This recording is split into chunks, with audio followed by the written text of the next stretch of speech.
Hey everyone, welcome back. Ready for another deep dive? Always ready to dive in. Awesome. So, today we're tackling compliance. But not just the usual, like what it is, although we'll touch on that, of course. We're going deeper. Much deeper. We're going to look at the who's who of compliance, the stakeholders. You got it. Who's calling the shots? Who's impacted? We received a whole bunch of questions from you all wanting to understand this compliance landscape, especially after we talked about that identifying key stakeholders in compliance article. Yeah, that was a good one. Right. So let's unpack it all. Sounds good to me. First things first. Got to make sure we're all on the same page, right? Compliance. What does it even mean in the business world? Well, at its core, compliance is all about making sure a company follows the rules. Makes sense. Laws, regulations, all that fun stuff. Exactly. But here's the thing. Compliance isn't just about ticking boxes on a checklist. You're right. You're right. It's about people. It's about how all these rules actually affect people. And who's making sure those rules are followed? That's where our stakeholders come in. Okay, so we've got rules, we've got people. How do those two things connect? Think of it like a web with the company at the center. Okay, I'm visualizing a web. All around it are these individuals and groups. Those are the stakeholders. Gotcha. So what makes someone a compliance stakeholder? What are we really talking about here? A compliance stakeholder is anyone who can affect or be affected by a company's efforts to follow the rules. Some are right up close to that center of the web, others are further out, some have tons of influence, others not so much. So it's all about connections and impact, right? Exactly. Some stakeholders are super invested in compliance, others not so much, but they all play a role. So we've got this web, all these different stakeholders. Can we group them in any way? I mean, to make it a little easier to understand. Absolutely. We often talk about internal and external stakeholders. Okay, so insiders and outsiders. But before we break those down, what do stakeholders actually do in this whole compliance world? Imagine a company like a ship navigating some pretty tricky waters. I like where this is going. You've got your captain, right, setting the course, making sure everyone's safe. In a company, that's your strategic decision makers. Like the board of directors. Exactly. They set the tone, make sure the company's on the right track from a compliance standpoint. Got it. What about the crew?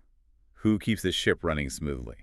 Think about the folks actually doing the work, making sure everything's in line with those regulations. They're your operational teams. Makes sense. And let's not forget the risk managers. Ah, yes. Those are like your lookout, scanning the horizon for any potential storms, those compliance risks. Love the analogy. So let's dive into those internal stakeholders. Who's on board our compliance ship? Well, you've got your legal team, right? They're the ones making sure all the I's are dotted and stuck are crossed, legally speaking. Right, poring over all those regulations. Exactly. And then you've got HR. They're all about ethical conduct. Trading programs, all that good stuff. Exactly. But some internal stakeholders often get overlooked. Really? Who are you thinking of? IT and data security. I mean, think about all the data breaches and cyber attacks we see these days. They're essential for compliance in today's world, especially with GDPR, CCPA, and all those tough data privacy regulations. That's a great point. They're the unsung heroes of compliance, keeping our data safe. You could say that they're building secure systems, managing access, all that behind-the-scenes work that keeps companies and their customers protected. Compliance isn't just an inside job, though. Not at all. The outside world plays a huge role. All right, so let's talk about external stakeholders. Who are the big players outside the company walls? You always have your regulators, of course, setting the standards and making sure companies play by the rules. Right, the rule makers. And then auditors, they come in, take a look around, and give their independent opinion on how well a company's doing with compliance. Got it. So those are the folks checking up on things. Who else is out there? Customers, they're becoming a really powerful force in compliance these days. What do you mean? Well, customers have so much information at their fingertips now. They can research a company's track record on all sorts of things, from environmental practices to labor standards, data privacy. And if they don't like what they see? They take their business elsewhere. So companies have to up their compliance game to stay competitive. Exactly. It's not just about avoiding penalties anymore. It's about building trust with customers, showing them that you're a company that does the right thing. Compliance is a competitive edge. Interesting. Yeah, it's a pretty big deal these days. So we've got all these different players, this complex web of stakeholders. It's a lot to keep track of. How does a company even begin to figure out who to focus on? That's where stakeholder analysis comes in. Stakeholder analysis. Okay, tell me more. It's basically a way to identify all your stakeholders, figure out their level of interest in compliance, how much influence they have, and then prioritize them. So it's about understanding where everyone fits in that web and figuring out who you need to engage with the most. Exactly. You can't treat every stakeholder the same. You need a strategic approach. But engaging all these different stakeholders, each with their own priorities and expectations, that can't be easy, can it? It definitely has its challenges. Like what? Well, sometimes it's hard to define roles and responsibilities within the company. Who's in charge of what when it comes to stakeholder engagement. Yeah, I see.